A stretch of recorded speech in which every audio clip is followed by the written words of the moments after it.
এই যে বাবরি মসজিদের ইতিহাস সম্পর্কে আপনারা অনেকেই জানেন না, ভুল ধারণা।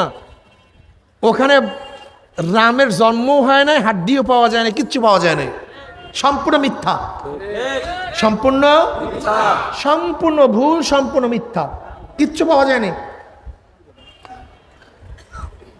অযোধ্যার গভর্নর ছিল ইব্রাহিম কোতোয়াল, আলমগীর রহমতুল্লাহ আলাইহির একজন গভর্নর অযোধ্যার, তার নাম ইব্রাহিম কোতোয়াল। সে ইব্রাহিম কোতোয়াল শকুন্তলা নামে এক মেয়ের আশেক হইস, খুবই সুন্দরী, খুবই আকর্ষণীয়, কিন্তু মেয়েটা হিন্দু। মেয়েটা কি হিন্দু।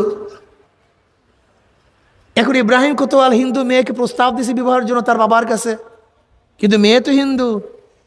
ইব্রাহিম কোতোয়াল গভর্নর তো মুসলমান, এখন হিন্দু মেয়ে মুসলমান গভর্নরের সাথে বিবাহ দিবে কিভাবে? কিন্তু আলহামদুলিল্লাহ নাহমাদুহু ওয়া নাস্তাঈনুহু ওয়া নাস্তাগফিরুহু ওয়া নাউযু বিল্লাহি মিন শুরুরি আনফুসিনা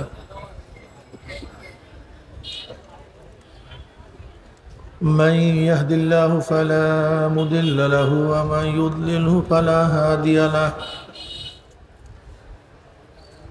ওয়া নাশহাদু আন লা ইলাহা ইল্লাল্লাহু ওয়াহদাহু লা শারীকা লাহু ونشهد أن محمدا عبده ورسوله أما بعد فأعوذ بالله من الشيطان الرجيم بسم الله الرحمن الرحيم يا أيها الذين آمنوا صلوا عليه وسلموا تسليما اللهم صل على سيدنا بسم الله الرحمن الرحيم هو الذي بعث في الأميين رسولا منهم يتلو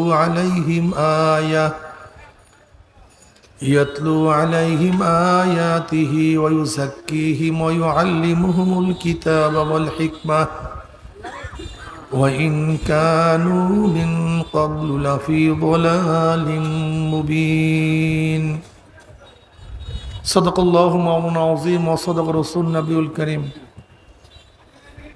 আল্লাহ পাকের বান্দা জনাব মুহাম্মদ রাসূলুল্লাহ সাল্লাল্লাহু আলাইহি ওয়াসাল্লামের উম্মতগণ, আল্লাহ পাক রব্বুল আলামিন আপনাকে আমাকে ফিতনা ফাসাদের জমানায় যখন তাম দুনিয়ার থেকে ইসলাম মুসলমানদেরকে মিটিয়ে দেওয়ার ষড়যন্ত্র চলতেছে, তাম দুনিয়ার মধ্যে ইসলাম মুসলমান থাকবে কি থাকবে না এই প্রশ্নের সৃষ্টি হয়েছে। যে জমানায় মানুষ নেকের কাজ ছাড়তেছে, গুনার কাজ ধরতেছে, শুধু গুনার কাজ ধরেই না বরং গুনার কাজে প্রতিযোগিতা শুরু করছে, কে কার আগে জাহান্নামে যাবে। সবাই বলি না আউযু বিল্লাহ। যে জমানায় মানুষ নেকের কাজে আশ্চর্য হয়, গুনার কাজে স্বাভাবিক থাকে, যে জমানায় মুসলমান ইসলামকে পছন্দ করে না বরং নামধারী মুসলমান ইসলামের সবচেয়ে বড় দুশ্মন হয়ে গেছে, যে জমানায় শিরক বেদাতকে ইবাদত মনে করে, কবর পূজা, ব্যক্তি পূজা শিরক বেদাত, কিন্তু দাবি করে আমি আবেদ। যেই জমানায় যা শিরক বেদাত না তাকে শিরক বেদাত মনে করে, যেরকম লা মুযহাবিরা ইমাম মানা মাযহাব মানাকে শিরক বেদাত মনে করে, অথচ এগুলি অনেক জরুরি বিষয়। যা শিরক বেদাত না তাকে শিরক বেদাত মনে করে। যেই জমানায় আংশিক দিন পালন করেও পরিপূর্ণ দিন পালন করার ঢেকুর তুলে, পালন করে আংশিক দিন, দাবি করে আমার চেয়ে বড় দিনদার আর দুনিয়াতে নেই, সেই মুহূর্তে আল্লাহ পাক রব্বুল আলামিন আপনাকে আমাকে কোরআন ও হাদিসের মজলিস, আলেম ওলামা, মুমিন, মুত্তাকিন, জাকিরিন শাকিরিনদের গুরুত্বপূর্ণ এক দামি মজলিসে আসার বসার বলার শোনার তৌফিক আল্লাহ পাক দান করছেন, শুকরিয়া তান সবাই বলে আলহামদুলিল্লাহ। এই মাজলিস অনেক গুরুত্বপূর্ণ, অনেক দামি। আমি সবসময় জিকিরের মাজলিসকে ধোলাই কারখানা বলি। ধোলাই কারখানা যখন জামা কাপড় দেওয়া হয়, জামা কাপড়গুলি ময়লা থাকে, কারখানাওয়ালা যখন ফেরত দেয় পরিষ্কার, ময়লার কোনো চিহ্নও থাকে না। ঠিক এখানে যখন ঢুকছিলাম আমল নামায় গুনার বহুত ময়লা ছিল। আল্লাহ পাক কবুল করলে মাজলিস থেকে বের হয়ে যাবে, গুনাহ সব সাফ হয়ে যাবে, পরিষ্কার হয়ে যাবে।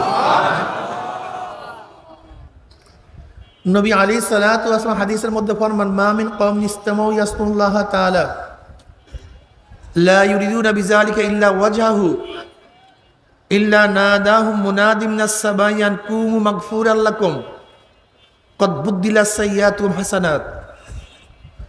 যখন কোনো সম্প্রদায় জিকিরের মাজলিসে বসিয়া যায়, জিকির শেষে যখন জাকির মাজলিস ছাড়তে থাকে, একদল আহ্বানকারী ফেরেশতারা আসমান থেকে ডাক দিয়ে বলে, জাকিরিন সুসংবাদ শোনো, আল্লাহ পাক তোমাদের গুনাহ খাতা মাফ করে দিস।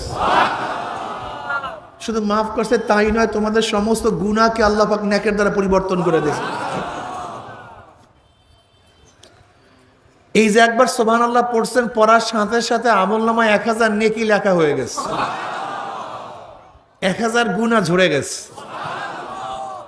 ইন্নাল হাসানাত ইউযহিবনাস সাইয়্যাত। নেকি গুনাহকে এমন ভাবে মিটায়া দেয়, মনে হয় যেন এই ব্যক্তি কোনোদিন গুনাহই করে নাই। ইউযহিবনা শব্দের অর্থ হলো এমন ভাবে মিটানো, মনে হয় যেন সে কোনোদিন গুনাহই করে নাই। দেখেন, এই একবার সুবহানাল্লাহ পড়ার সাথে সাথে আমলনামায় 1000 নেকি লেখা হয়ে গেছে, 1000 গুনাহ ঝরে গেছে। অন্য রওয়ায়াতের মধ্যে আসছে, একবার সুবহানাল্লাহ পড়ার সাথে সাথে মিজানের অর্ধেক নেকি পূর্ণ হয়ে যায়। ইমাম বুখারী রাহমাতুল্লাহ আলাইহি তার কিতাব বুখারী শেষই করছেন, কালিমাতানে হাবিবাতানি ইলার রহমান খফিফাতানি আলাল লিসান সাকিলাতানি ফিল মিজান সুবহানাল্লাহি ওয়া বিহামদিহি সুবহানাল্লাহিল আযীম। দুইটা কালেমা আল্লাহর কাছে খুবই প্রিয়। কার কাছে? হ্যাঁ, হাবিবাতানে আয় মাহবুবাতান ইলার রহমান আয় ইন্না কাইলুহা মাহবুবুন লিল্লাহি তাআলা। হাবিবাতান ইলার রহমানের অর্থ হলো এই কালেমা দুইটা যারা পড়বে তারা আল্লাহর কাছে প্রিয় হয়ে যাবে। ইন্না কাইলুহা মাহবুবুন লিল্লাহি তাআলা। যারাই কালেমা পড়বে সুবহানাল্লাহ, আলহামদুলিল্লাহ, আল্লাহু আকবার, লা ইলাহা ইল্লাল্লাহ, তারা কার কাছে প্রিয় হয়ে যাবে? আল্লাহর কাছে প্রিয় হয়ে যাবে। আর যে আল্লাহর কাছে প্রিয় হয়ে যায়, আল্লাহুল মাওলা ফালাহুল কুল, তার কোনো টেনশন নেই। লা খাউফুন আলাইহিম ওয়া লা হুম ইয়াহজানুন আলা ইন্না আউলিয়া আল্লাহ লা খাউফুন আলাইহিম ওয়া লা হুম ইয়াহজানুন। যারা আল্লাহর ওলি, আল্লাহর বন্ধু, তাদের কোনো ভয় নাই, কোনো চিন্তা নাই, কোনো টেনশন নাই। লা খাউফুন আলাইহিম ওয়া লা হুম ইয়াহজানুন।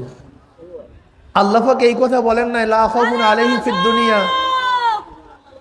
ওয়া লা ইয়াহজানু ফিল আখিরাহ, এরকম কথা বলেন নাই। লা খাউফুন আলাইহিম ওয়া লা হুম ইয়াহজানুন মুতলাকান। দুনিয়াতেও টেনশন নাই, চিন্তা নাই, আখিরাতেও টেনশন নাই, চিন্তা নাই। বুঝাতে পারিনি?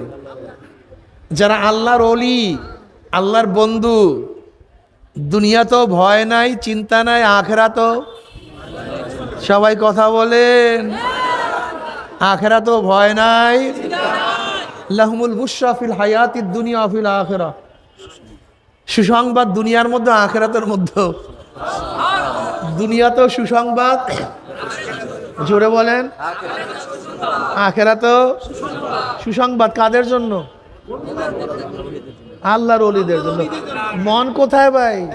বয়ানের দিকে খেয়াল করেন।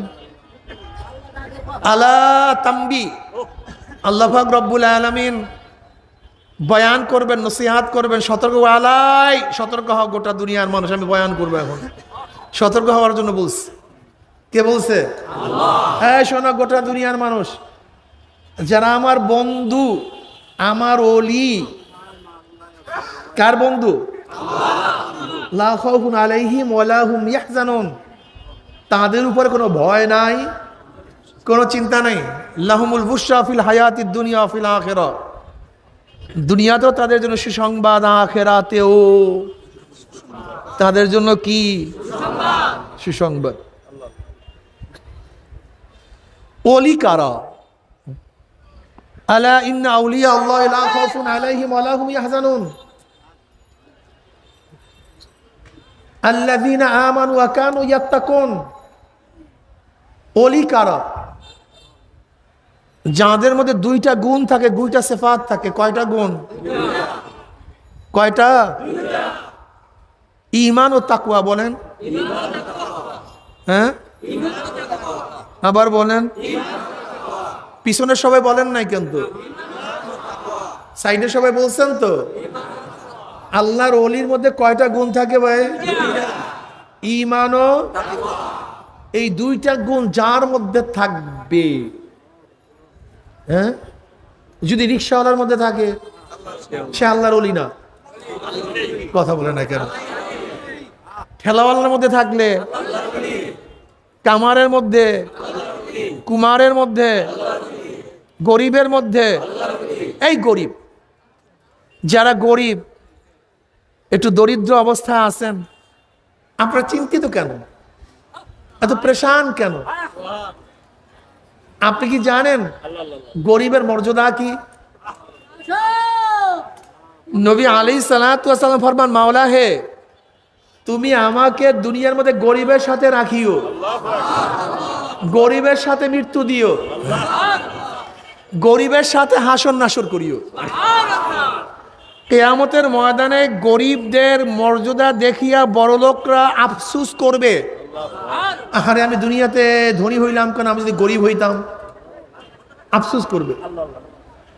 আপনি কি জানেন আপনি কি পরিমাণের গরিব? আপনার চেয়ে নবীগণ, সাহাবারা অনেক অনেক বেশি গরিব ছিল, অনেক অনেক বেশি। এই এখানে যেই পরিমাণের গরিব আছেন, ফাতেমা রাদিয়াল্লাহু তাআলা আনহার চেয়ে বেশি গরিব একজন এখানে নেই। আলীউল মুর্তজা রাদিয়াল্লাহু তাআলা আনহু ফরমান, হে গোটা দুনিয়ার মানুষ, সরদার দো আলম জনাব মুহাম্মদ রাসূলুল্লাহ সাল্লাল্লাহু আলাইহি ওয়াসাল্লামের কলিজার টুকরা ফাতেমার ঘটনা শুনো। কার ঘটনা? সে তো পানির মস্ক টানতে টানতে কাঁধের মধ্যে রশির দাগ পলাইয়া ফেলাইছে। এরকম কাঁধের মধ্যে পানির মস্ক টানতে টানতে কাঁধের মধ্যে রশির দাগ পড়িয়া গেছে। আজকে কতজন মহিলা পাবেন যারা পানির মস্ক টানতে টানতে কাঁধের মধ্যে দাগ পড়ছে? আলী রাদিয়াল্লাহু তাআলা আনহু ফরমান, শোনো, আল্লাহ নবীর কলিজার টুকরা ফাতেমা আটার চাক্কি ঘুরাতে ঘুরাতে তার হাতের মধ্যে দাগ পড়িয়া গেছে। কতজন মহিলা আছেন এখানে দাগ পড়ছে?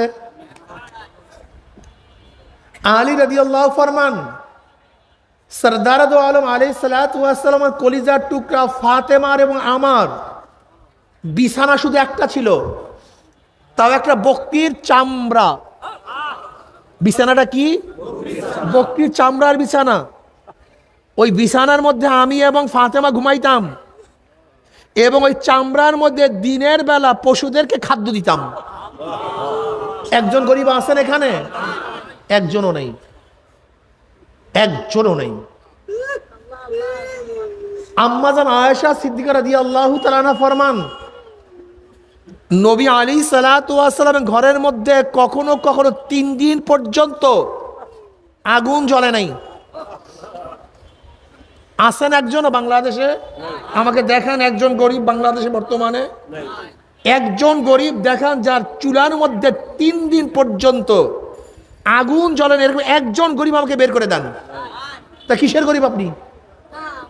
হ্যাঁ, আবু হুরায়রা রাদিয়াল্লাহু তাআলা আনহু ফরমান, ক্ষুধার যন্ত্রণায় মসজিদ থেকে বাহিরে নামলাম, রাস্তায় দাঁড়ায় গেলাম, সালাম দেয়া শুরু করলাম। মানুষ আমার চেহারার দিকে তাকাবে, আমার ক্ষুধার অবস্থা দেখবে, আমাকে দাওয়াত দিবে, তার ঘরে গিয়ে কিছু খাদ্য খাবো, এর জন্য মসজিদের রাস্তায় দাঁড়ায় গেছে। ওমর ইবনে খাত্তাব রাদিয়াল্লাহু তাআলা বের হইছেন, আমি তাকে সালাম দিলাম, তিনি সালামের জবাব দিলেন। আমি তাকে মাসআলা জিজ্ঞাসা করছি, মাসআলা জানার জন্য জিজ্ঞাসা করি নাই, মাসআলা জিজ্ঞাসা করার উদ্দেশ্য ছিল আমার সাথে সে কথা বলবে, কথোপকথনের মধ্যে সে আমার চেহারার দিকে তাকাবে, আমার অবস্থা লক্ষ্য করবে, আমার ক্ষুধার্ত অবস্থা জানবে, সে আমাকে দাওয়াত দিবে, তার ঘরে যাব, কিছু খাবো, এই আশায় মাসআলা জিজ্ঞাসা করতেছি। কিন্তু ওমর ইবনে খাত্তাব রাদিয়াল্লাহু তাআলা আনহু মাসআলার জবাব দিছেন, চলে গেছেন, আমাকে দাওয়াত দেন নাই। আমি বুঝতে পারছি তার ঘরের মধ্যে আমাকে খাওয়াবার মতো কিচ্ছু নেই। এরপরে আবু বকর সিদ্দিক রাদিয়াল্লাহু তাআলা আনহু বের হইছেন, আমি তাকে সালাম দিলাম, তিনি সালামের জবাব দিলেন।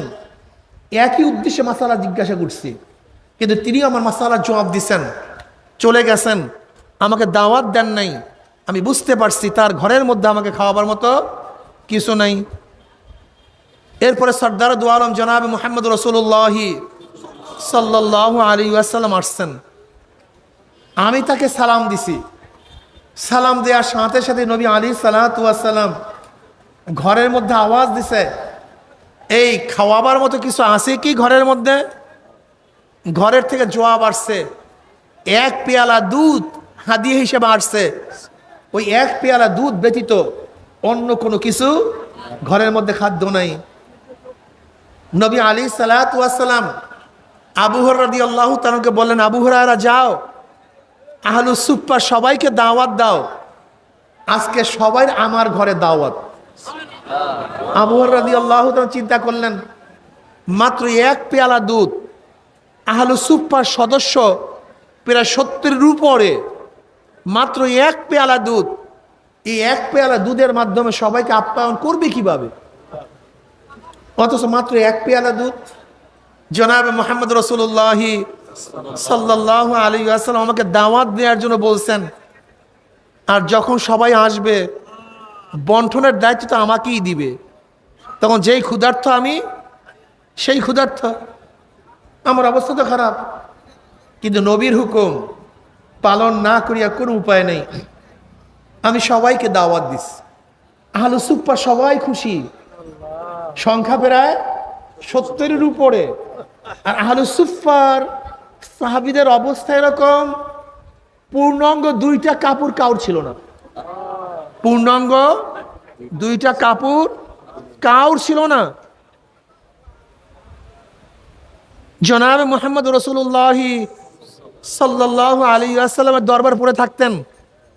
নবী আলাইহিস সালাতু ওয়াস সালামের কাছে হাদিয়া আসতো, সেই হাদিয়া দিয়েই আহলুস সুফফার সমস্ত সদস্যদেরকে খাওয়া দাওয়া ভরণ পোষণের ব্যবস্থা করতেন। এটা নবীর দায়িত্ব ছিল। জনাবে মুহাম্মদ রাসূলুল্লাহ সাল্লাল্লাহু আলাইহি ওয়াসাল্লামের ঘরে যখন দাওয়াত, এমনি সবাই ক্ষুধার্ত, সবার চেহারার মধ্যে আনন্দ যে নবীর ঘরে দাওয়াত। অথচ আবু হুরায়রা রাদিয়াল্লাহু তাআলা জানেন মাত্র খাদ্যের পরিমাণ এক পেয়ালা দুধ, এছাড়া কোনো খাদ্য নেই।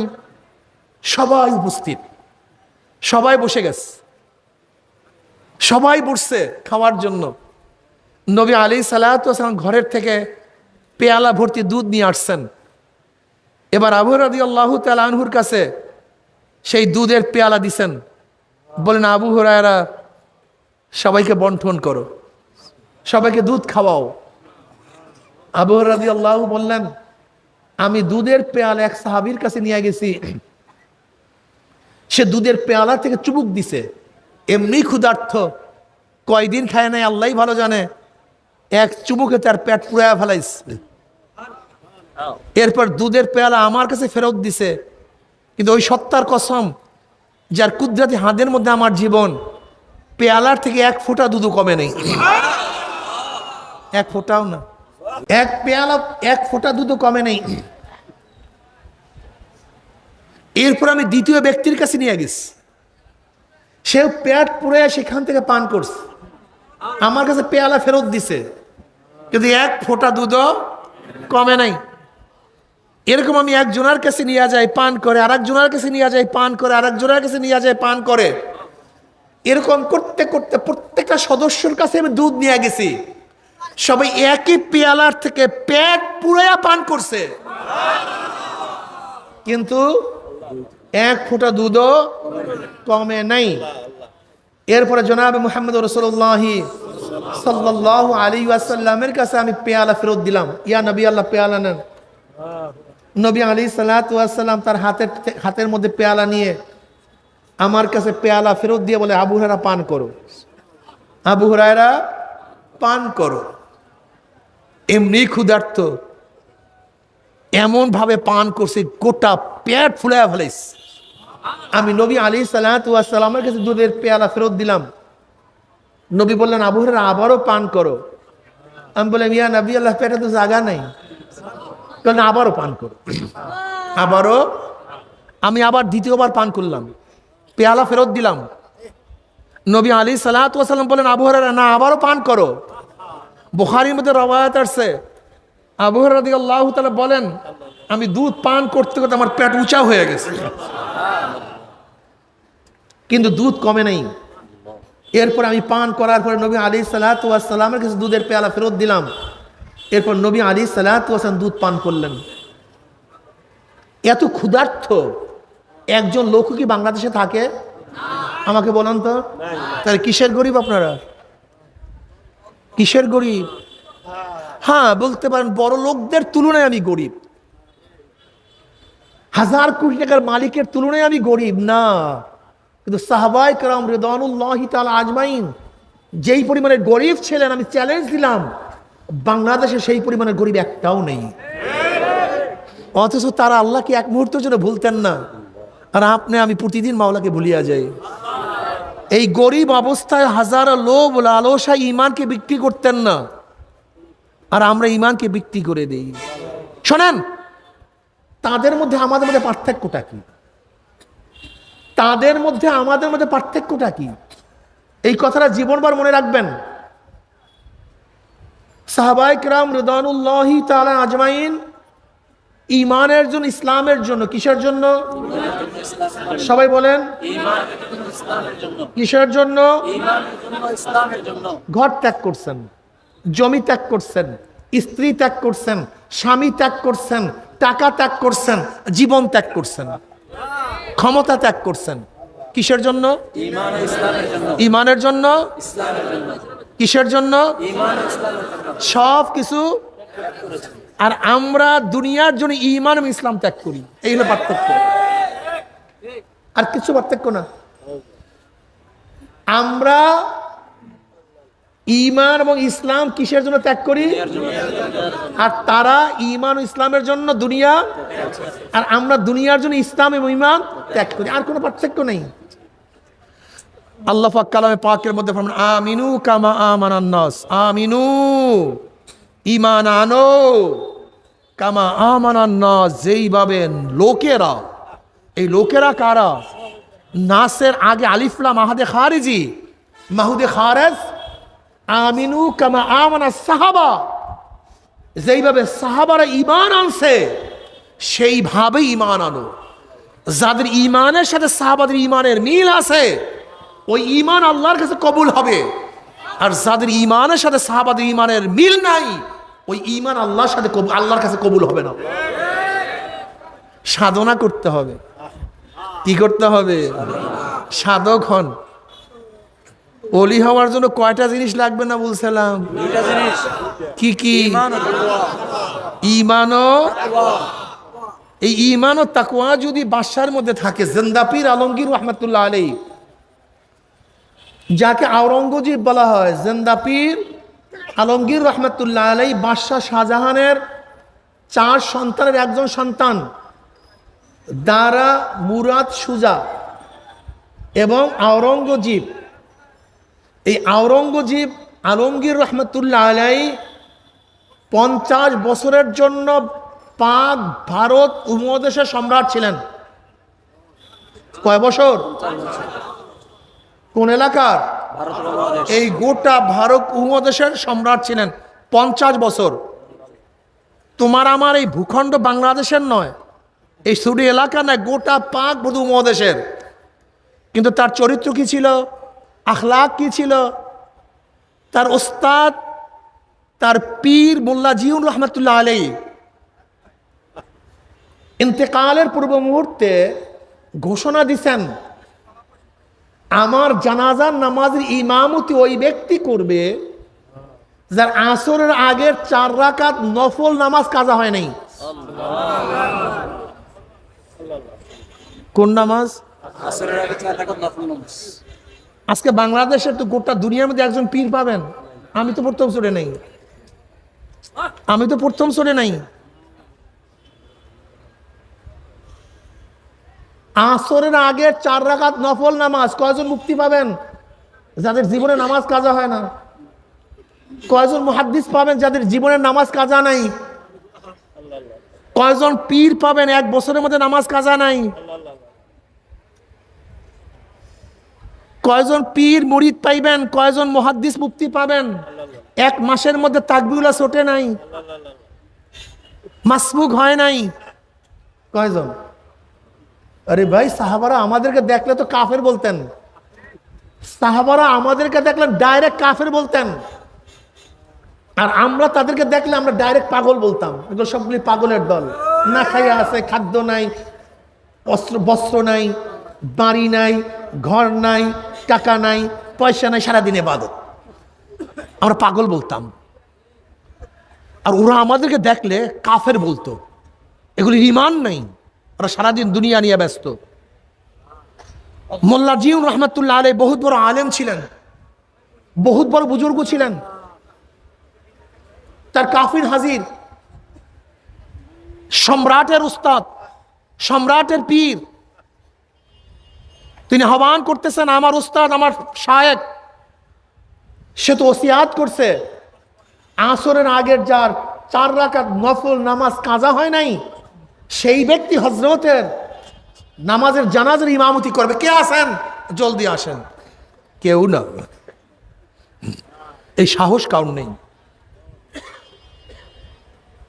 এবার আলমগীর রহমতুল্লাহ আলাইহি বললেন, আমার একটা গোপন ইবাদত ছিল, আমল ছিল, যা কেউ জানতো না, আমার ওস্তাদ সবাইকে জানায়া দিল। এরপরে বাদশাহ আলমগীর রহমতুল্লাহ আলাইহি সেই জানাজার ইমামতি দাঁড়ায় গেছেন। অথচ কি ছিলেন তিনি? কেমন বাদশাহ? এই বাংলাদেশের ছোট ভূখণ্ডের। আর আমাদের দেশে বর্তমানে মেম্বার, চেয়ারম্যান, এমপি হলে মনে হয় যেন ধরাকে সরা মনে করি না। আরে ইসলাম কোথায়? এই বাদশাহ আলমগীর রহমতুল্লাহ চরিত্র কি ছিল? তিনি প্রতি জুমার নামাজের পরে দিল্লির মসজিদে প্রজাদের কথা শুনতেন নিজের কানে প্রজাদের অভিযোগ শুনতেন। এই যে বাবরি মসজিদের ইতিহাস সম্পর্কে আপনারা অনেকেই জানেন না, ভুল ধারণা। ওখানে রামের জন্ম হয় নাই, হাড্ডিও পাওয়া যায় না, কিচ্ছু পাওয়া যায় না। সম্পূর্ণ মিথ্যা, সম্পূর্ণ ভুল, সম্পূর্ণ মিথ্যা, কিচ্ছু পাওয়া যায়নি। অযোধ্যার গভর্নর ছিল ইব্রাহিম কোতোয়াল। আলমগীর রহমতুল্লাহ আলাইহির একজন গভর্নর অযোধ্যার, তার নাম ইব্রাহিম কোতোয়াল। সে ইব্রাহিম কোতোয়াল শকুন্তলা নামে এক মেয়ের আশেক হইছে, খুবই সুন্দরী, খুবই আকর্ষণীয়, কিন্তু মেয়েটা হিন্দু। মেয়েটা কি? হিন্দু। এখন ইব্রাহিম কোতোয়াল হিন্দু মেয়েকে প্রস্তাব দিয়েছে বিবাহের জন্য তার বাবার কাছে, কিন্তু মেয়ে তো হিন্দু। ইব্রাহিম কোতোয়াল গভর্নর তো মুসলমান। এখন হিন্দু মেয়ে মুসলমান গভর্নরের সাথে বিবাহ দিবে কিভাবে? কিন্তু যেহেতু গভর্নর শাসক, বাবা কিছু বলতেও পারতেছে না, চিন্তিত। এবার খুব চিন্তিত অবস্থায় ঘরের মধ্যে ঢুকছে। শকুন্তলা খুবই সুন্দরী, খুবই সুশীলী, খুবই আকর্ষণীয়, খুবই মেধাবী। সে বাবার চেহারা দেখে বুঝতে পারছে বাবাই খুবই চিন্তিত। শকুন্তলা বলতেছে, বাবা কি হয়েছে, আপনি চিন্তিত কেন? কি চিন্তা করতেছেন? বলে মা তোমার কাছে বইলে লাভটা কি? বলে বলুন না কি হয়েছে। তোমার কাছে বইলে লাভটা কি? বাবা মার কাছে মেয়ের কাছে বলতে পারতেছে না, মেয়ে দুঃখ পাবে, কষ্ট পাবে এর জন্য। বলে বলুন না কি হয়েছে। বলে মা এই এলাকার গভর্নর তো তোমার বিবাহের প্রস্তাব দিছে, কিন্তু আমি তার সাথে তোমাকে বিবাহ দেব কিভাবে? শকুন্তলা বলছে কোনো টেনশন করবেন না, আমি ব্যবস্থা নিতে আসি, আপনি চুপ থাকেন। আমার জন্য একটা তেজরপ্তা ঘোড়া নিয়ে আসেন এবং পুরুষের পোশাক নিয়ে আসেন। কিসের পোশাক? পুরুষের পোশাক নিয়ে আসেন। শকুন্তলা জানতো বাদশাহ আলমগীর রহমাতুল্লাহ আলাই প্রতিদিন জুমার পরে সমস্ত জনগণের অভিযোগ শুনেন, সবাই কাতারে দাঁড়ায়া যায় আর এই হযরত আলমগীর রহমাতুল্লাহ মাঝখান থেকে হাঁটেন, অভিযোগ শুনেন। এবার শকুন্তলাও পুরুষের পোশাক পরে নিকাব লাগায়া সেই পুরুষের কাতারের মধ্যে দাঁড়ায় গেছে। আলমগীর রহমতুল্লাহ আলী অভিযোগ শোনেন।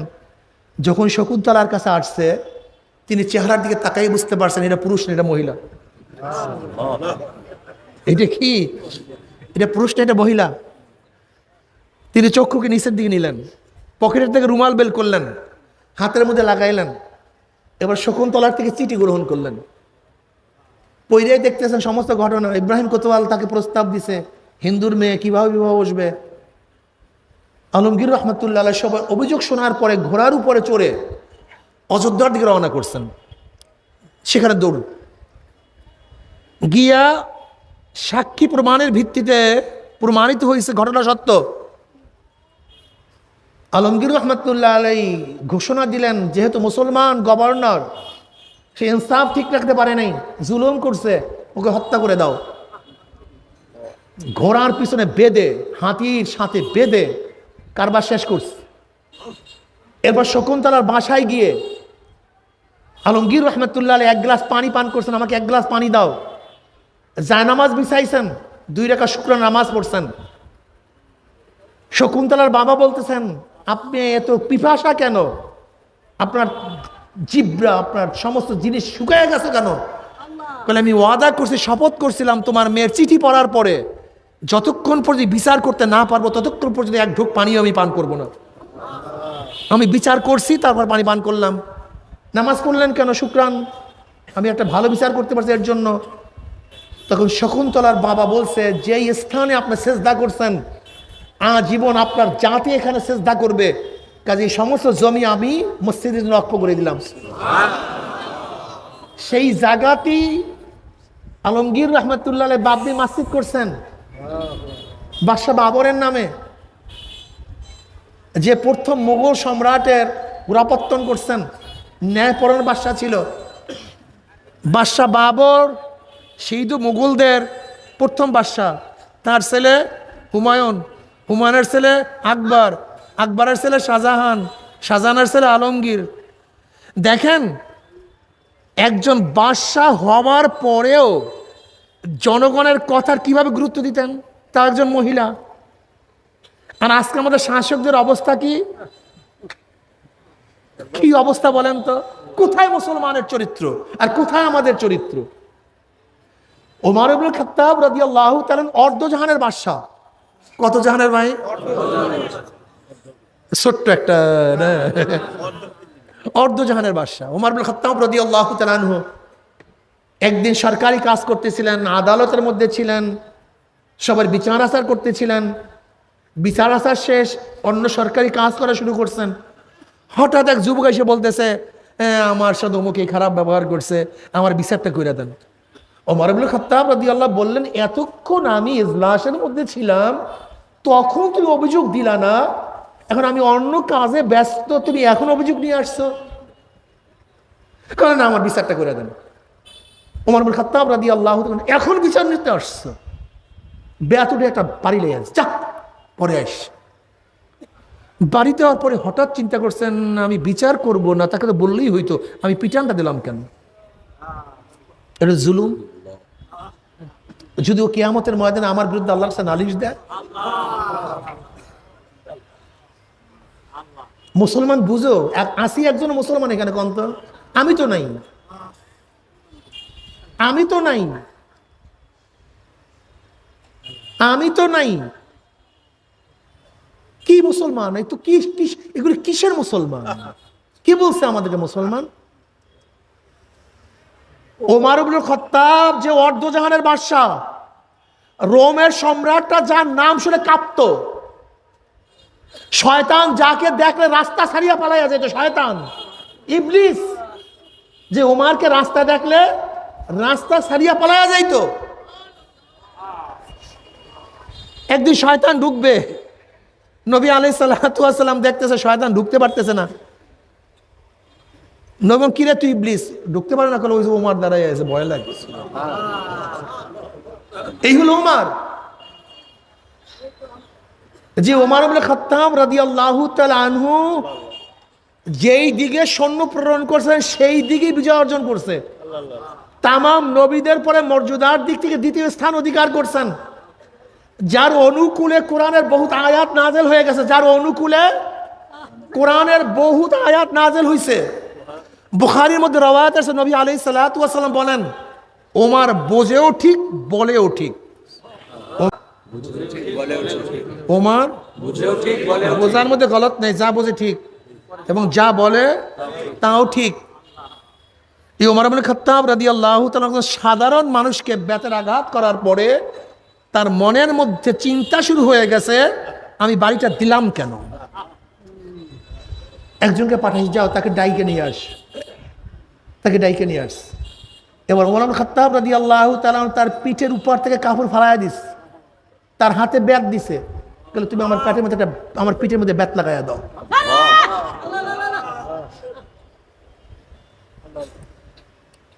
আসি একজন মুসলমান কন্ত, আমি তো দেখি না। দেখেন আগেকার জমানার মুসলমানদেরকে দেখা মানুষ ইসলাম গ্রহণ করত, আর আমাদেরকে দেখা মানুষ ইসলাম থেকে ভাগে। এগুলি যদি মুসলমান হয় তাই ইসলামের দরকার নেই। এইগুলি যদি মুসলমান হয় তাই সেই ইসলামের মধ্যে দরকার নেই। অথচ তারা সম্রাট কিন্তু আল্লাহর ওলি। আল্লাহর কাছে যখন যা বলতেন আল্লাহ পাক তাই কবুল করতেন। এই উমার কে? নীল নদীর মধ্যে জোয়ার হয় না, গভর্নর বলছে এখানে রসম হলো এই যে একজন সুন্দরী মেয়েকে জবাই দিবে, নদীর মধ্যে রক্ত দিবে, তারপর জোয়ার হবে। কিন্তু এটা মুসলমানের জন্য তো সম্ভব না, শিরক। কিন্তু যদি পানিও না আসে গোটা বিশ্বরের মানুষ মারা যাবে, খাদ্য নাই, বাঁচবে কিভাবে? চিঠি লিখছেন ওমর ইবনে খাত্তাব রাদিয়াল্লাহু তাআলার কাছে। ওমর ইবনে খাত্তাব রাদিয়াল্লাহু তাআলা পানির কাছে চিঠি লিখছে, পানি যদি আল্লাহর হুকুমে জারি হও জারি হও, আর আল্লাহর হুকুমে যদি জারি না হও তো জারি হওয়ার প্রয়োজন নেই। চিঠি পানির মধ্যে ফেকতে দেরি, জোয়ার হইতে তৈরি হয় নাই। কি বুঝলেন? একদিন মদিনার মধ্যে ভূমিকম্প, ওমর ব্যাট দিয়া বাড়ি মারছে মাটির মধ্যে, থাম মাটি, অমনি ভূমিকম্প শেষ। সারিয়া রাদিয়াল্লাহু তাআলা আনহু সিরিয়ার মধ্যে যুদ্ধ করতেছিলেন, ওমর ইবনে খাত্তাব রাদিয়াল্লাহু মদিনার মধ্যে খুতবা দিতেছিলেন। ওইদিকে মদিনার মিম্বার থেকে আওয়াজ, ইয়া সারিয়াতুল জাবাল, ইয়া সারিয়াতুল জাবাল, আই উনজুর ইলাল জাবাল। এ সারিয়া পাহাড়ের দিকে তাকাও, এ সারিয়া পাহাড়ের দিকে তাকাও, ইয়া সারিয়াতুল জাবাল। মানুষ চিন্তা করতেছে কি কয় উমর ইবনে খাত্তাব, আগের বয়ান পরের বয়ান, মাঝখানে সারিয়াতুল জাবাল। ওদিকে সারিয়া রাদিয়াল্লাহু তাআলা যুদ্ধের মধ্যে ছিলেন, তিনি আমিরুল মুমিনিনের আওয়াজ পান, ইয়া সারিয়াতুল জাবাল। তিনি চিন্তা করেন কোথায় আমিরুল মুমিনিন, সে তো মদিনা, আমি সিরিয়ায়। তিনি ভ্রুক্ষেপ করলেন না, আবারও যুদ্ধের মধ্যে লিপ্ত। হঠাৎ আবারও আওয়াজ, ইয়া সারিয়াতুল জাবাল। আবার ফিরলেন, ঘটনা কি, ঘটনা কি? দেখেন কিছু না। আবারও যুদ্ধের মধ্যে মনোনিবেশ করলেন, যুদ্ধ শুরু হয়ে গেছে। আবারও তৃতীয়বার ডাক, ইয়া সারিয়াতুল জাবাল। এবার ওমর ইবনে খাত্তাব রাদিয়াল্লাহু আওয়াজ পাওয়ার পরে সারিয়া রাদিয়াল্লাহু বললেন, ঘটনা কি? একদল সৈন্য পাঠাইছে, দেখো তো পাহাড়ের উপরে কি। পাহাড়ের উপরে গিয়া দেখে যে তাদের শত্রুরা পাহাড়ের দিক থেকে আক্রমণ করার জন্য আসতেছে। যদি ওই মুহূর্তে আমিরুল মুমিনিনের আওয়াজ না পাইতো তাহলে একজনও যুদ্ধের ময়দান থেকে বাঁচতে পারতো না। সবাই মদিনার মানুষ আশ্চর্য, সারিয়া রাদিয়াল্লাহু তাআলা কাফেলা আশ্চর্য, সবাই অপেক্ষা আছে সারিয়া আসুক। সারিয়া রাদিয়াল্লাহু তাআলা যখন যুদ্ধ ক্ষেত্র শেষ করে বিজয় ভেসে মদিনার মধ্যে প্রবেশ করতেছিলেন, সাহাবারা দৌড়ে গেছেন, ভাই সারিয়া অমুক টাইম অমুক দিন জুমার সময় আমিরুল মুমিনিনের কোনো আওয়াজ পাইছো? হ্যাঁ ভাই, তো সেও তো আশ্চর্য, ঘটনা কি? হ্যাঁ আওয়াজ পেয়েছি। কি আওয়াজ পেয়েছো? আমি যুদ্ধের মধ্যে ছিলাম, হঠাৎ আমিরুল মুমিনিন বলছি ইয়া সারিয়াতুল জাবাল। তা আমি চিন্তা করলাম আমিরুল মুমিনিন কোথা থেকে আমাকে ইশারা করবে, আওয়াজ দিবে। আমি ভ্রুক্ষেপ করিনি, আবারও আওয়াজ, ভ্রুক্ষেপ করিনি, আবারও আওয়াজ। আমি পাহাড়ের উপরে সৈন্যদল প্রেরণ করলাম, তারা দেখতেছে ওদিক থেকে শূন্য, আমাদের শত্রু শূন্য আক্রমণ করার জন্য আসতেছে। আল্লাহর কসম, ওই দিন যদি আমিরুল মুমিনের আওয়াজ না পাইতাম তাহলে একজন মুসলমান আজকে বাঁচতে পারতাম না। ও ওমর ইবনে খাত্তাব আওয়াজ দেয় মদিনায়, বাতাস পুছায়া দেয় সিরিয়ায়। কি বুঝলেন? আল্লাহর ওলি। এরা কি? অথচ বাদশা আল্লাহর ওলি। আপনি কি জানেন দিল্লির জামে মসজিদ কার নির্দেশে হয়েছে? বাদশাহ শাহজাহান একটা মসজিদ স্বপ্ন দেখছে, মনের মধ্যে এরাদা করছে এই ডিজাইন একটা মসজিদ করবো, ভুলে গেছে। আর্কিটেক্ট ইঞ্জিনিয়ার ডাকছে, আর্কিটেক্ট ইঞ্জিনিয়ার আসো, আমি একটা মসজিদ স্বপ্নে দেখছি, সেই অনুযায়ী মসজিদ করবো। বলে ডিজাইন বলেন, বলে ভুলে গেছে। বলে আমি কিভাবে বলবো? যদি আপনি ডিজাইন বলতে না পারেন তাহলে আমি কিভাবে ডিজাইন করবো? বলে ভুলে গেছি তো, বলবো কিভাবে? বলে আমার কাজ না, আধ্যাত্মিক লোকের, আধ্যাত্মিক লাইনের লোক ডাকেন, এরা তারা পারবে। ওই জমানার সবচেয়ে বড় বুজুর্গ ডাকছেন কে? বাদশাহ শাহজাহান। দিল্লির জামে মসজিদ করছেন বাদশাহ শাহজাহান, ডাকস। আল্লাহর ওলিরা তো তাদের কারামতকে গোপন করে, আর আমরা খালি কারামত না থাকলেও প্রকাশ করি। বুজুর্গ বলছে আমি তো বুজুর্গ না ভাই, বাদশাহ নামদার আমি তো বুজুর্গ না। বল কে বুজুর্গ? বলে আপনার বাবসখানায় যে বাবরছে সে আমার সে বড় বুজুর্গ, আপনার তাকে ডাকেন। মনে আছে তো আল্লামা রুমি রহমতুল্লাহ আলাইহির কবিতা, কার তাকে? ওই কামারের আতুরের বাড়িতে কবিতা, কবিতা কামার টানটুন টানটুন বাড়ি মারত, আর তার থেকে অজরে কবিতা বের হইত। ওই কামার আল্লাহর ওলি ছিল, দুইজন বন্ধু, অথচ কামার কিন্তু বন্ধু কার? আল্লামা রুমি, ওই জমানার সবচেয়ে বড় আলেম, সবচেয়ে বড় বুজুর্গ, কিন্তু তার বন্ধু একজন কামার। কি মজা রে, কি মজা। এবার বাবুর থেকে ডাকছে, বলে মসজিদের নকশা করে দাও। বলে আমি তো বড় বুজুর্গ না। বলে কে? বলে আপনার মেয়াতর, আমার সে বড় বুজুর্গ, তাকে ডাকেন। কে ভাই? এবার মেয়াতরকে ডাকা হয়েছে। ঘটনা বলার সাথে সাথে মেয়াতর বলতেছে, বাদশাহ নামদার আপনি যে মসজিদ দেখছেন দুনিয়ার কোনো নমুনার মসজিদ না, এটা জান্নাতের এক নমুনার মসজিদ। আপনি অপেক্ষা করেন, আমি ডিজাইন করে নিয়ে আসতেছি, এটা অপেক্ষা করুন। এরপরে সেই মেয়াতর কাগজের মধ্যে নকশা করে নিয়ে আসছে। বাদশাহ শাহজাহান দেখার পরে বলছে আল্লাহর কসম, আমি স্বপ্নের মধ্যে এই ডিজাইনের মসজিদই দেখছি। আজকে দিল্লির জামে মসজিদের নকশাকারক একজন মেয়াতর, অথচ আল্লাহর ওলি। কয় জিনিস না? দুই জিনিস। কি জানি বললেন তো? ইমানও যদি মেয়াতরের মধ্যে থাকে, কামারের মধ্যে, চামারের মধ্যে, বাদশার মধ্যে, কি কি? তাকওয়া কি জিনিস? ওয়ালাহু সালাসু মারাতিব, তাকওয়ার তিনটা স্তর আছে। এর মধ্যে মাশহুর মারুফ আত-তাজান্নুমান কুল্লি মা ইউসামু মিন ফি'লিন আও তারকান হাত্তা সাগাইর ইনদা কওমিন ওয়া হুয়াল মুতাআরিফ বিসমিত তাকওয়া ফি শার ওয়া আলাইহি কাওলু তাআলা ওয়ালাউ আন্না আহলাল কুরআ আমানু ওয়াত্তাকাউ লাফাতাহনা আলাইহিম বারাকাতিম মিনাস সামাই ওয়াল আরদ।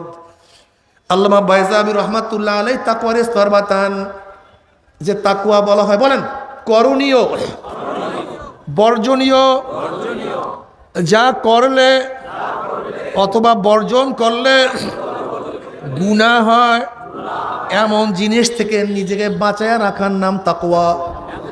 নামাজ করণীয় না বর্জনীয়? বর্জনীয়। বর্জন করলে গুনাহ হয়। রোজা করণীয় না বর্জনীয়? জোরে বলেন। বর্জন করলে কি হয়? সুদ করণীয় না বর্জনীয়? ধরলে কি হয়? ঘুষ করণীয় না বর্জনীয়? গ্রহণ করলে কি হয়? অর্থাৎ করণীয় বর্জনীয় যা করলে অথবা বর্জন করলে গুনাহ হয় এমন জিনিস থেকে নিজেকে বাঁচাইয়া রাখার নাম তাকওয়া। অর্থাৎ যে ব্যক্তি মুত্তাকি সে গুনাহ করে না, আর যে গুনাহ করে সে মুত্তাকি না। যে গুনাহ করে সে মুত্তাকি না, যে মুত্তাকি সে গুনাহ করে না, আর যে মুত্তাকি না সে আল্লাহর ওলিও হইতে পারে না। যে ব্যক্তি আল্লাহর ওলি লা খাউফুন আলাইহিম ওয়া লা হুম ইয়াহজানুন, তার কোনো ভয় কোনো চিন্তা নাই, কোনো ভয় নাই। লাহুমুল বুশরা ফিল হায়াতিদ দুনিয়া ওয়া ফিল আখিরাহ। যেমন দেখবেন আল্লাহর ওলি রিকশাওয়ালা বলবেন ভাই তুমি কেমন আছো, দেখবেন হাসি দিয়ে বলবেন আল্লাহ খুবই ভালো রাখছে, কোনো টেনশন নেই, কোনো চিন্তা নেই। একজন কৃষক আল্লাহর ওলি যদি বলেন ভাই কেমন আছো, দেখবেন হাসি দিয়ে আল্লাহ খুবই ভালো রাখছে। একজন ঠেলাওয়ালা, একজন কুলি, একজন মজদুর, তার সবসময় খেয়াল আমার মাওলা, আমার মাওলা, আমার মাওলা, আমার মাওলা, আমি মাওলা ছাড়া কিছু বুঝি না। যেরকম দেখবেন একজন বাদশার মেয়ে একজন গোলামের যখন প্রেমে পড়িয়া যায়, তখন ওই মেয়ের বাদশাহীর কথা মনে থাকে না, কোনো খাটের কথা মনে নাই, গাড়ির কথা মনে নাই, বিল্ডিংয়ের কথা কোনো মনে নাই। সারাদিন প্রেমাস্পদ, আমার প্রেমাস্পদ, আমার অমুক, আমার অমুক, আমার তমুক। কে তাকে খারাপ বলবে, কে মন্দ বলবে, কে গালি দেবে, তার কোনো খবর তার মধ্যে নাই। আবার যখন বাদশার ছেলে কোনো বান্দির প্রেমের মধ্যে পড়িয়া যায়, সে বান্দির সাথে বিবাহ করবে, তার লজ্জা, তার শরম, তার ইজ্জত থাকবে না, তার বাবার সম্মান থাকবে না, এরকম কোনো চিন্তা সেই ছেলের মধ্যে নাই। তার সব সময় চিন্তা আমার মাশুকা, আমার মাহবুবা কোথায়। যদি দুনিয়ার একজন মানুষের প্রেমে পড়িয়া সারাদিন অমুক অমুক অমুক করতে পারে, তা আমার মাওলার প্রেম, আমার মাওলার মোহাব্বত কি এত কম হইয়া গেল? যার মধ্যে আমার মাওলার প্রেম চলে আসে, যার মধ্যে আমার মাওলার মোহাব্বত চলে আসে, যে দেখতা হো মাই তু হি তু হ্যায়, তু হি তু হ্যায়, তু হি তু,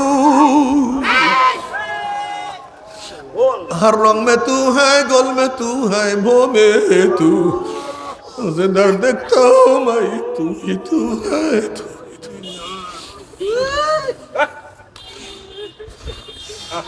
যেদিকে থেকে আমার মাওলা, নামাজের দৌড়ে আমার মাওলাই কই, সেজদার মধ্যে আমার মাওলাই কই, রুকুর মধ্যে আমার মাওলাই কই, রোজার মধ্যে আমার মাওলাই কই। আহারে জিকিরে বই আমার মাওলাকে ডাক দেয় আল্লাহ, আল্লাহ। কত আল্লাহর ওলিরা বলছে যখন আমি আল্লাহকে ডাক দেই আমার জিহ্বার মধ্যে মিঠা মিঠা লাগে। আমার আল্লাহ নিজেই তো বলে আলা বিজিক্রিল্লাহি তাতমাইন্নুল কুলুব, জিকিরই একমাত্র মুমিনের কলবকে শান্তি করিয়া দেয়।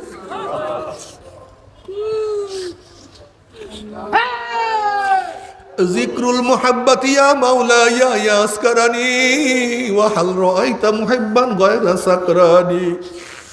জিক্রুল মুহাব্বতি ইয়া মাওলায়া ইয়াসকারানি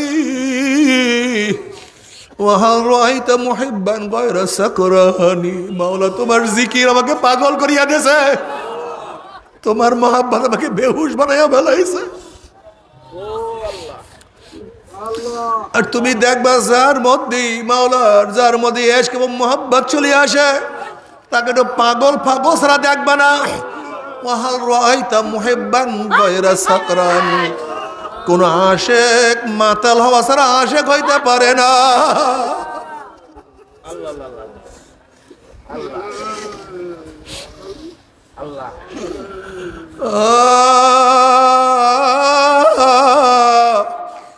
মাওয়ারে যদি মাওলার আশেক হইতে পারো, মাওলার পাগল হইতে পারো, যদি মাওলার ধ্যান ও খেয়াল কলবের মধ্যে একবার জমা করতেই পারো, তখন তোমার অবস্থাটা কেমন হবে তুমি কি জানো? আল্লাহ, তখন দেখবার নামাজ ছাড়া ভালো লাগে না, রোজা ছাড়া ভালো লাগে, সুন্নাহ ছাড়া ভালো লাগে না। তুমি এমন মাওলার পাগল হয়ে যাবে, আল্লাহ তুমি কবুল করে।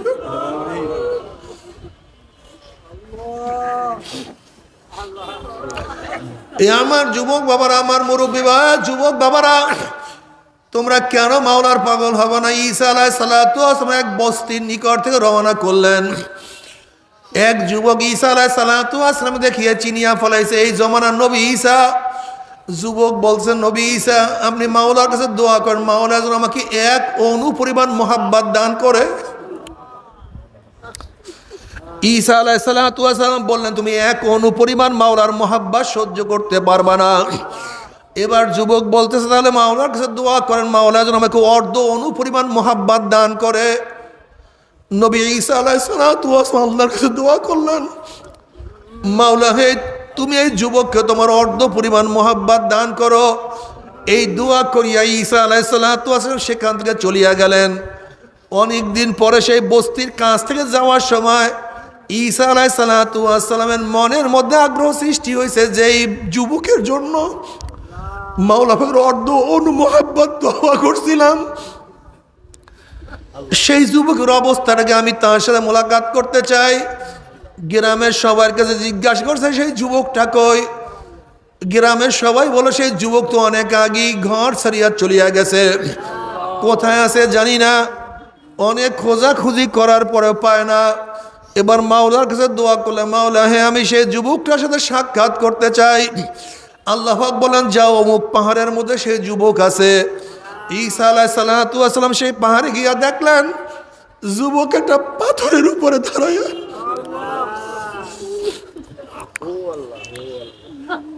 যুবক একটা পাথরের উপরে দাঁড়াইয়া আসমানের দিকে তাকাইয়া কার সাথে যেন কথা বলতে আছে,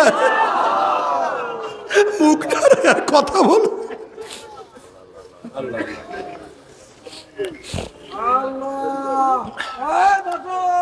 ঈসা আলাইহিস সালাতু ওয়াস সালাম, আসসালামু আলাইকুম আমি ঈসা, আসসালামু আলাইকুম আমি ঈসা। কিন্তু যুবক তার সালামের কোনো জবাব নিলেন না। আবারও যুবককে সালাম দিছে, আসসালামু আলাইকুম আমি ঈসা। যুবক কোনো সালামের জবাব দিলেন না। যুবক তার কাজেই ব্যস্ত, সে যেন কার সাথে কথা বলতে আছে কোনো হুঁশ নাই।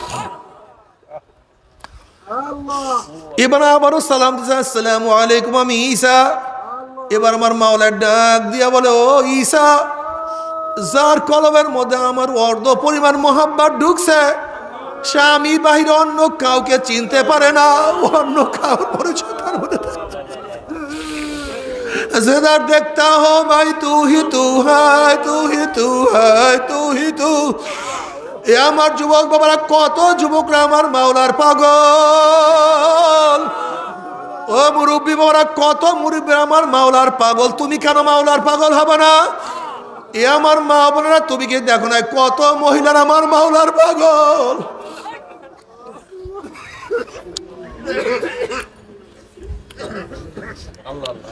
রাবিয়া বসরি রহমতুল্লাহ আলাইহা একদিন এক হাতে পানি আর এক হাতে আগুন নিয়ে দৌড়াদৌড়ি করতে আছে। একজনে প্রশ্ন করছে, ও রাবিয়া তুই পানি এবং আগুন নিয়ে কোথায় দৌড় দাও? রাবিয়া বসরি রহমতুল্লাহ আলাইহা বলতে আছেন, আমি এই পানি দিয়া মাওলার জাহান্নামকে নিভাইয়া দেব, দেখবো ভিতুর দলেরা কোন ভয়ে মাওলার ইবাদত করে, আর আমি আগুন দিয়া মাওলার জান্নাতকে জ্বালায়া দেব, দেখবো লুবির দলেরা কোন আশায় কোন লোভে মাওলার ইবাদত করে। ওরা তো আমার মাওলার প্রেমে পড়িয়া মাওলার ইবাদত করে না। এ আমার যুবক বাবারা, মহিলারা, ও পর্দারা মা বোনেরা, যদি মাওলার প্রেম নিয়া মাওলার মোহাম্মত নিয়া গুনাহ খাতা মাফ করাইয়া মাওলার কবরে যাইতেই পারো, আমার মাওলার কবরটাকে জান্নাতের বাগিচা বানাইয়া দেবে।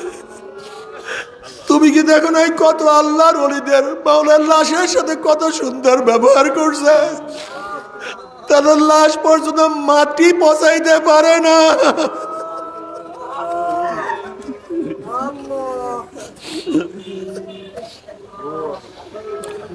এমনকি যেই কাপড় তার শরীরের সাথে লাগা সেই কাপড় পচে না। বাবারে,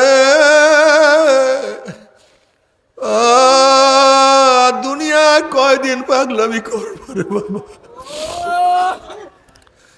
যদি মাওলাকে নিয়ে কবরে যাইতে পারো, কবরটা জান্নাতের বাগিচা হয়ে যাবে। মাওলাকে নিয়ে কিয়ামতের ময়দানে উঠতে পারো, আমার মাওলা নিজের ডাকি আরো শুনেছে জায়গা করিয়া দিবে আল্লাহ। তারা শুধু নূরের মধ্যে দৌড়াই পাবে, নূরুম ইয়াসা বাইনা আইদিহিম ওয়া বিআইমানিহিম। তাদের ডাইনে নূর, বামে নূর, সামনে নূর, পিছনে নূর। নূরের মধ্যে দৌড়াই বলে মাওলাই কই, আমার মাওলাই কই আল্লাহ। আল্লাহ ও আল্লাহ أما من أوتي كتابه بيمينه فيقول هاؤم اقرءوا كتابيه إني ظننت أني ملاق حسابيه فهو في عيشة راضية في جنة عالية قطوفها دانية كلوا واشربوا هنيئا بما أسلفتم في الأيام الخالية। আমল নামা ডাইন হাতে পড়িয়া যাবে, চেহারা নূরে আলোকিত হয়ে যাবে। وإن منكم إلا واردها كان على ربك حتما مقضيا ثم ننزل الذين اتقوا ونذر الظالمين فيها جثيا। 30,000 বছরের পুসরাত এক সেকেন্ডের মধ্যে পানি দিয়ে আমার মাওলার জান্নাতে চলিয়া যাবে। আল্লাহ কবুল করিয়া নাও। জান্নাতের মধ্যে মাওলার দিদারের মধ্যে মত্ত হইয়া থাকবে। আল্লাহ কবুল করিয়া নাও। কি যে মজা! মাওলার তরফ থেকে সালামুন কাওলাম মির রাব্বির রহিম। শুধু শান্তি আর শান্তি আর শান্তি। আল্লাহ কবুল করিয়া নিও, তোমার ওলি হিসেবে কবুল করিয়া নিও। কিন্তু আমার বেনমাজি বাবারও, যুবক বাবারও, পর্দার মা বোনেরা, আল্লাহ না করুক, আল্লাহ না করুক, আল্লাহ না করুক,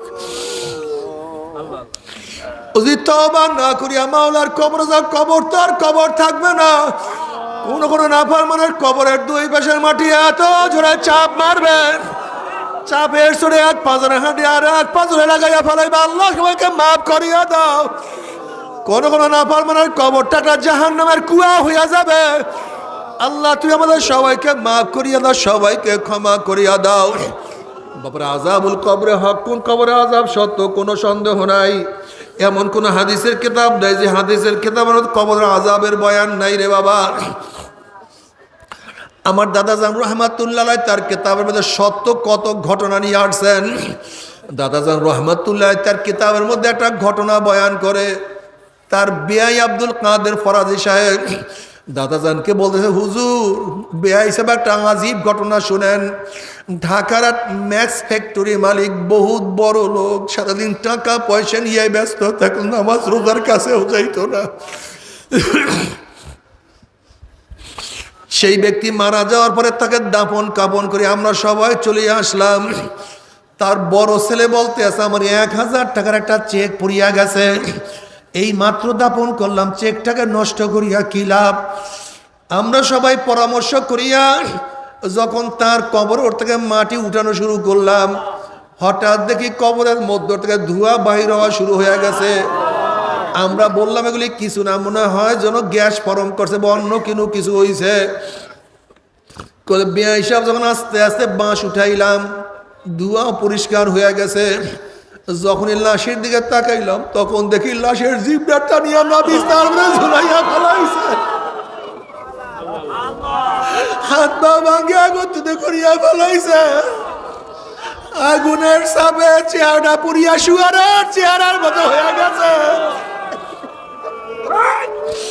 এই অবস্থা দেখি আমরা চিল্লাতে বেহুশ হইয়া পড়িয়া গেছে।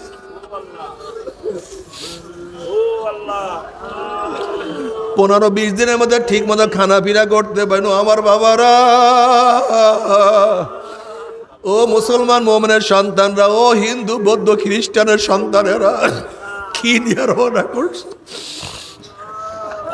কোথায় রওনা করছে? আল্লাহ তুমি আমাদের সবাইকে মাফ করিয়া দাও। এই কবরের মধ্যে হাজার হাজার বছর থাকতে হবে।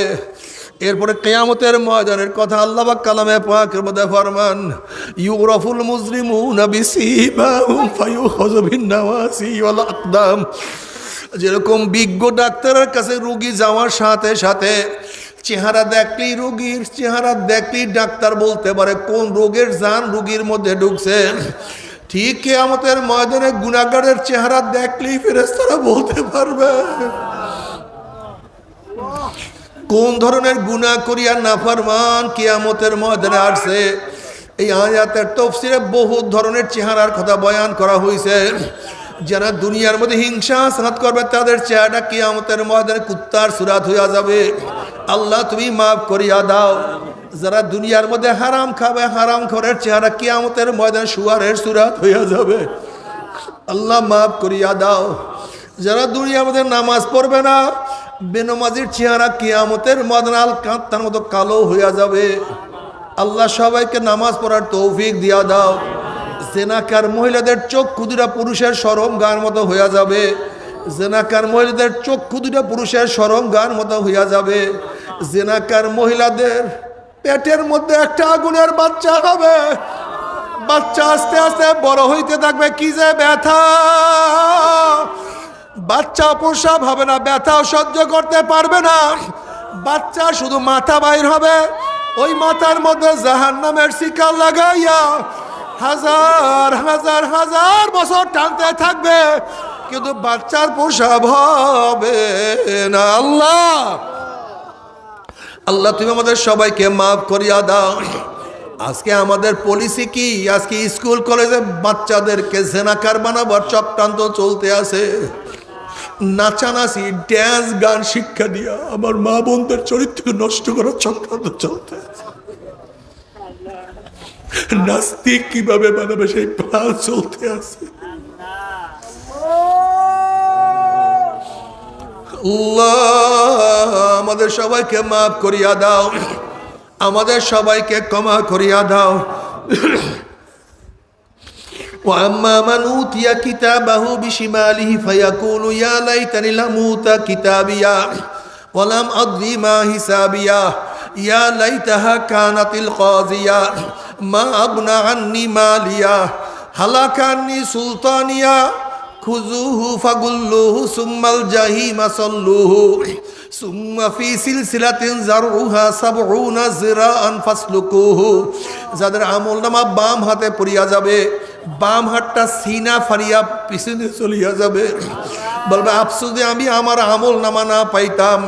এত নামাজ কাজার গুনাহ, এত রোজা ছাড়ার গুনাহ, এত বেপর্দা সেনার গুনাহ, এত সুদ ঘুষের গুনাহ, এত মিথ্যা তোহমাতের গুনাহ যদি আমি আমার আমলনামা না পাইতাম, যদি কিয়ামতের ময়দানে হিসাবের সম্মুখীন আমাকে না হওয়া হইতো, যদি কবর আমার শেষ ঠিকানা হইয়া যাইতো, কোথায় আমার মাল, কোথায় আমার জমি, কোথায় আমার টাকা, কোথায় আমার পয়সা, কোথায় আমার ক্ষমতা, কোথায় আমার চেয়ারম্যানি, কোথায় আমার এমপিগিরি, কোথায় আমার মিনিস্টারগিরি, কোথায় আমার পীরগিরি, কোথায় আমার সভাপতি সেক্রেটারিগিরি, ক্ষমতা তো কোনোই কাজে লাগলো না। নাফরমান আফসোস করবে, হাত চাবাইতে থাকবে। আল্লাহ পাক বলবে খুজুহু ফাগুল্লুহু, এই ফেরেশতার নাফরমানকে ধর, ওকে শিকল দিয়া বান্ধিয়া ফেলা। এই কথা বলার সাথে সাথে একদল ফেরেশতারা 70 গজ আগুনের শিকল দিয়া নাফরমানকে প্যাঁচ দিয়া ফেলাইবেন। এরপরে যেরকম কুকুরের পার মধ্যে শিকল লাগাইয়া, রশি লাগাইয়া টানতে টানতে কুয়ার মধ্যে ফেলাইয়া দেয়, এইভাবে জাহান্নামের হাত পার মধ্যে জাহান্নামের শিকল লাগাইয়া টানতে টানতে মিনওয়ারাই জাহান্নাম ধাম ধাম করে জাহান্নামে নিক্ষেপ করতে থাকবে। যখন জাহান্নামে নিক্ষেপ করে 70 বছর পর্যন্ত, 1 বছর, 2 বছর, 5 বছর, 10 বছর নয়, 70 বছর পর্যন্ত জাহান্নামে যাইতেই থাকবে, যাইতেই থাকবে, যাইতেই থাকবে। আল্লাহ তুমি আমাদের সবাইকে মাফ করিয়া দাও। তবে মোমেন মুসলমান বলতে সবাইরই মনে চায় গুনার থেকে ফিরিয়া নেক আমল করিয়া মাওলার জান্নাত কিন্তু সবাইরই যাইতে মনে চায়। গুনাহ নিয়ে মাওলার জাহান্নামে কাউরি কিন্তু যাইতে মনে চায় না। কিন্তু কেনই বা আমরা নেক আমল করতে পারি না, কেনই বা গুনার কাম ছাড়তে পারি না? এর মূল কারণ হলো আপনার এবং আমার পিছনে নফস এবং শয়তান লাগিয়া রইছে। এই নফস এবং শয়তান থেকে ফেরার জন্য যে কোনো একজন হক্কানি আল্লাহর ওলির হাতে হাত দিতে হবে রে বাবা। খবরদার, বর্তমান জমানায় পীর মুরিদের মধ্যে ভেজাল, ব্যবসা, দলাদলি, হিংসা, হাসাদে পরিণত হয়ে গেছে। সমস্ত আল্লাহর ওলির একমত যেই পীরের 5 জন মুরিদের মধ্যে কম পক্ষে 3 জনকে দেখবেন আলহামদুলিল্লাহ সুন্নাত মাফিক আমল আখলাক মজবুত হইয়া যাইতে আছে, গুনার কাম ছাড়তে আছে, নেকের আমল ধরতে আছে, কলব নরম হইয়া চোখে পানি আসতে আছে। বিরিক্ষতর নাম কি, ফলে পরিচয়। আমি চরমোনাই বুঝি না, চরমনের দাওয়াত প্রশংসা প্রচার প্রসার করার জন্য আসিলে রে বাবা। চরমনায় যাওয়ার তোমার কোনো দরকার নাই, কোনো দরকার নাই, কোনো দরকার নাই। তুমি যার কাছে গিয়া পারো গুনার কাম ছাড়ো, নেকের আমল ধরো, কলব নরম করিয়া চোখে পানি নিয়া মাওলার কবরে যাইও। যেরকম দুনিয়ার ঘরে আগুন লাগলে পানি ছাড়া নিবানো যায় না, ঠিক তদ্রুপ তোমার এবং আমার গুনার দ্বারা যেই জাহান্নামের আগুন জ্বলিয়া রয়েছে, চোখের পানি ও সারা কিন্তু জাহান্নামের আগুন নিবানো সম্ভব না। কাজী বাবা আমার জন্য দোয়া চাই, আমিও দোয়া করি। সবাই সবার জন্য প্রাণ খুলিয়া দোয়া করো, যেন কিয়ামতের ময়দানে গলাগুলি বাঁধিয়া মাওলা একসাথে জান্নাতে যাওয়ার তৌফিক দিয়া দেন। আল্লাহুম্মা আমিন।